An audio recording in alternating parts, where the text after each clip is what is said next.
வணக்கம். இது லீ ஜேஸ் A to Z channel.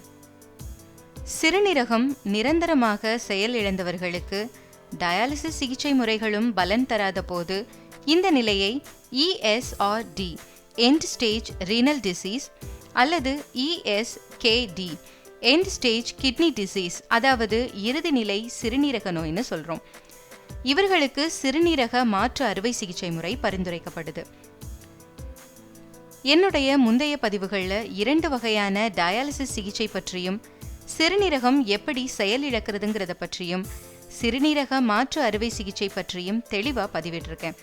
பார்க்காதவங்க மேலே இருக்கிற ஐகார்டை கிளிக் பண்ணியோ அல்லது கீழே டிஸ்கிரிப்ஷன் பாக்ஸில் இருக்கிற லிங்கை கிளிக் பண்ணியோ பார்த்து தெரிஞ்சுக்கலாம்.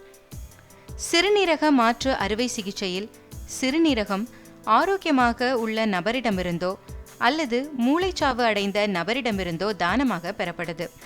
இரத்த தானம், கண் தானம் போன்று இதை நாம சிறுநீரக தானம்னு சொல்றோம். தானமாக பெறப்படும் சிறுநீரகம் ஆரோக்கியமாகவும் நோயாளிக்கு சரியாக பொருந்தும்படியாக இருக்கிறது தான் முக்கியமா பார்க்கப்படுது.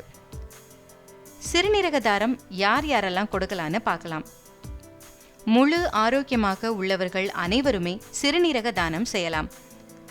நெருங்கிய இரத்த தொடர்புடைய உறவினர்கள் மூலம் பெறப்படும் சிறுநீரகம் நோயாளிக்கு மிக சரியாக பொருந்தும்படியா இருக்கு. உறவினர்கள் மட்டுமல்லாம மற்ற நபர்களின் சிறுநீரகங்களும் சில நேரங்களில் பொருந்தும். சட்ட விதிகள்னு பார்த்தோம்னா, உறவினர்கள் சிறுநீரகம் கொடுக்க முன்வந்தால் இதற்கென உள்ள ஆய்வுக்குழுவிற்கு தகவல் தெரிவித்து அவர்கள் கேட்கும் கேள்விகளுக்கு பதிலளிக்கணும். அவர்கள் ஒப்புதல் அளிக்கும் பட்சத்தில் உடனடியாக அறுவை சிகிச்சையை ஆரம்பிக்கலாம். உறவினர்கள் அல்லாமல் வேற்று நபரிடமிருந்து சிறுநீரகம் தேவைப்படுபவர்கள் சிகிச்சை பெறும் மருத்துவமனை மூலமாக தமிழ்நாடு உறுப்பு தான குழுவிற்கு தெரிவித்து கட்டணம் செலுத்தி பதிவு செய்யணும். இப்படி பதிவு செய்பவர்களுக்கு முன்பதிவு அடிப்படையில் மூளைச்சாவு அடைந்த நபரிடமிருந்து சிறுநீரகம் கொடுக்கப்படுது. பரிசோதனைகள்னு பார்த்தோம்னா, தானம் அளிப்பவரை மருத்துவர் நேரில் பரிசோதித்து ஒப்புதல் அளிக்கிறாரு. தானம் அளிப்பவரின் இரத்த வகையும் தானம் பெறுபவரின் இரத்த வகையும் ஒன்றுக்கொன்று எதிராக செயல்படுவதாக இருக்கக்கூடாது.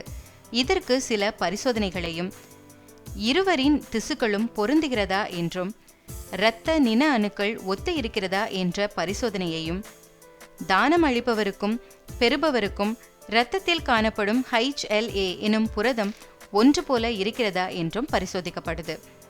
இவை அனைத்தும் பொருந்தும் பட்சத்தில் அறுவை சிகிச்சைக்கு மருத்துவரால் ஒப்புதல் அளிக்கப்படுது. நவீன மருத்துவத்தில் லாப்ரோஸ்கோபிக் சிகிச்சையின் மூலம் குறைவான பாதிப்புகளோடு இந்த சிகிச்சை செய்யப்படுது. தமிழ்நாட்டில் உள்ள அரசு மருத்துவக் கல்லூரி மருத்துவமனைகளில் இந்த சிறுநீரக மாற்று அறுவை சிகிச்சை இலவசமாகவும் செய்யப்படுது. சிறுநீரக நோயால் பாதிக்கப்பட்டவர்கள் இறுதி கட்டத்தில் வருவதால் டயாலிசிஸ் மற்றும் சிறுநீரக மாற்று அறுவை சிகிச்சை தான் முடிவாயிருக்கு. சிறுநீரக நோயை அலட்சியம் செய்யாமல் ஆரம்ப நிலையிலேயே மருத்துவ ஆலோசனை பெற்று வாழ்க்கை முறை மாற்றங்களின் மூலம் சிறுநீரக நோய்களை ஆரம்ப நிலையிலேயே தடுக்கலாம். சிறுநீரக தானம் மட்டுமல்லாம உடல் உறுப்புகளை தானம் செய்ய விரும்பும் தன்னார்வலர்கள் இணையதளம் மூலமாகவும் பதிவு பண்ணலாம். மேலும் சிறுநீரகம் சம்பந்தமான என்னுடைய அனைத்து பதிவுகளையும் சிறுநீரகம் பகுதியில் பார்த்து தெரிஞ்சுக்கலாம். இது போன்ற மருத்துவம் சார்ந்த விழிப்புணர்வு பதிவுகளை தமிழில் தெரிஞ்சுக்க இந்த சேனலுக்கு சப்ஸ்கிரைப் பண்ணுங்க. இந்த பதிவையும் ஷேர் பண்ணுங்க. நன்றி.